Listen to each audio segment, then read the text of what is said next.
it's everybody's mama, and it's time to cook. It's raining today. Guess what? We making some chili. Not any chili. Quick, mama chili. Let's get into it, baby. All right, y'all, go and get y'all ingredients. We gonna need some chicken broth, 2 cans of kidney beans, 2 cans of pinto beans, tomato, onion, garlic, all chopped, some ground beef, if you like beef. Go ahead and get you some turkey if that's what you like. We're going to need some onion and garlic powder, some accent, and my secret, McCormick's mild chili pepper. Go ahead and get you that, and it's time to get popping.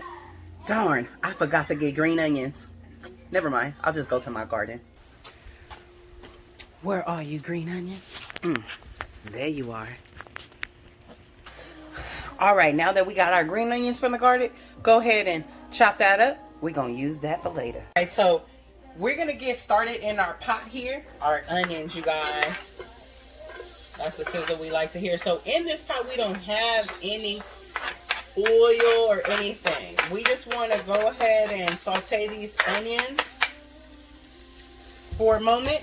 And go ahead and get them, our favorite word, y'all, translucent. Go ahead and cook that down and wilt that down, because that's going to give us a ton of flavor in our chili. All right, so now that our onions have been in here sweating for a little bit, we're going to go ahead and add our garlic in there, you guys. And you're going to work that in for about 30-45 seconds. Now that that's been cooking, we're going to go ahead and add our tomatoes in. That's my favorite part, is the tomatoes. I feel like tomatoes are the key to everything. The acid in the tomato breaks down all meats. So we're going to cook this down for about a minute or so. All right, so now that that's cooked down nice and ready, we're going to go in with our beef or your turkey mix. And I've even made this recipe, you guys, with like cubed beef, okay, because chili doesn't have to stop at just like ground meats, but just be cautious with the cubed meats. You have to, we're gonna use about a half 75% of the pack, because we're making a little batch tonight. We're gonna go ahead and stir that up and brown this meat in here. But like I was saying, if you want to use cubed meat or cubed steak, you can do that. But I would, to make it tender, when you want to do your cubed meat, boil it with the same ingredients in chicken broth, in beef broth. And you want to kind of boil that for a long time to help that get tender or whatever. And the smaller the cubed meat, the shorter the cooking time. The bigger the cube, the longer the cooking time. So I'm going to just brown this up, and then I'll bring y'all back.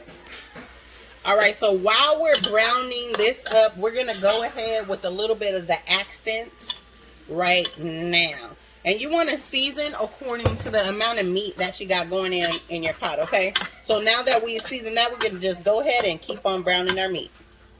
In the meantime, I am just relaxing, y'all, because I have had a long week, and this Hennessy right here and this cran apple, Lord, is doing its job. So this chili gonna hit, okay?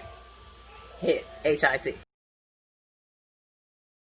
Y'all, so basically this is what we want our meat to look like, brown, and you want it chunky, okay? You don't want it to be ground up finely, but you want it to be good, to have some texture. So let's go ahead and drain this. All right, so now that we have got our meat drained and back in our pot, okay, we are going to go ahead with our beans, okay? Just go straight in with the pinto beans and our kidney beans, okay?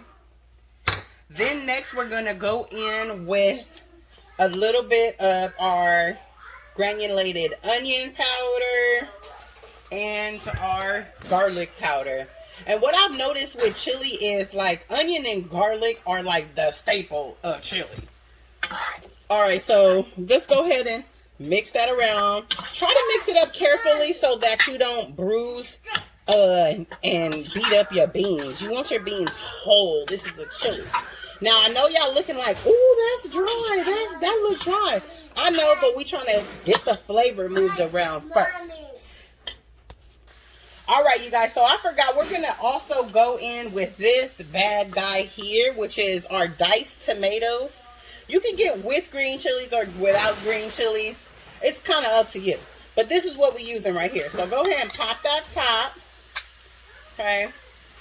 And right now we're just going to use half the can just to make sure that we have the consistency. We really want that tomato consistency. And I like to use that because it has the roasted flavor, okay?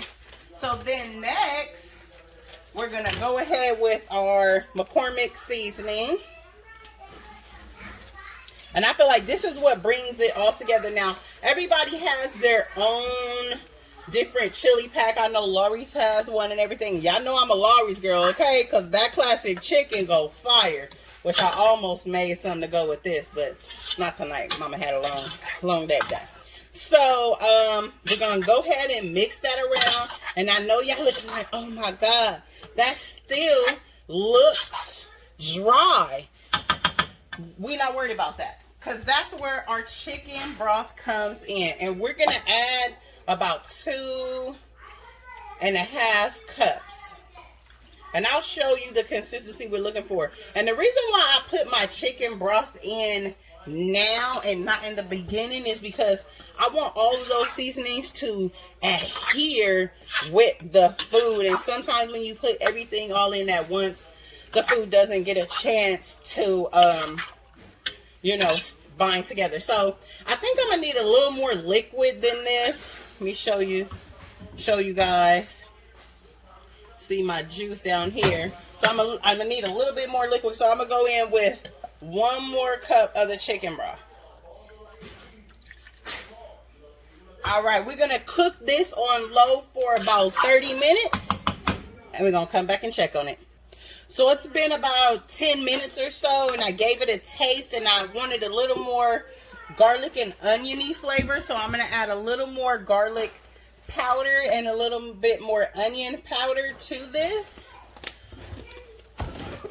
Stir it up and then put the top back on it and keep it bubbly, and let's see how it turns out for about 15 to 20 more minutes. Right, you guys, so it's been about 30 minutes and look at our chili is bubbling, and actually it is ready. You guys, you see that consistency there? We want that. So right now, just go ahead, turn it off and cover, and you can let it sit for about 10 minutes, and then you're ready to serve.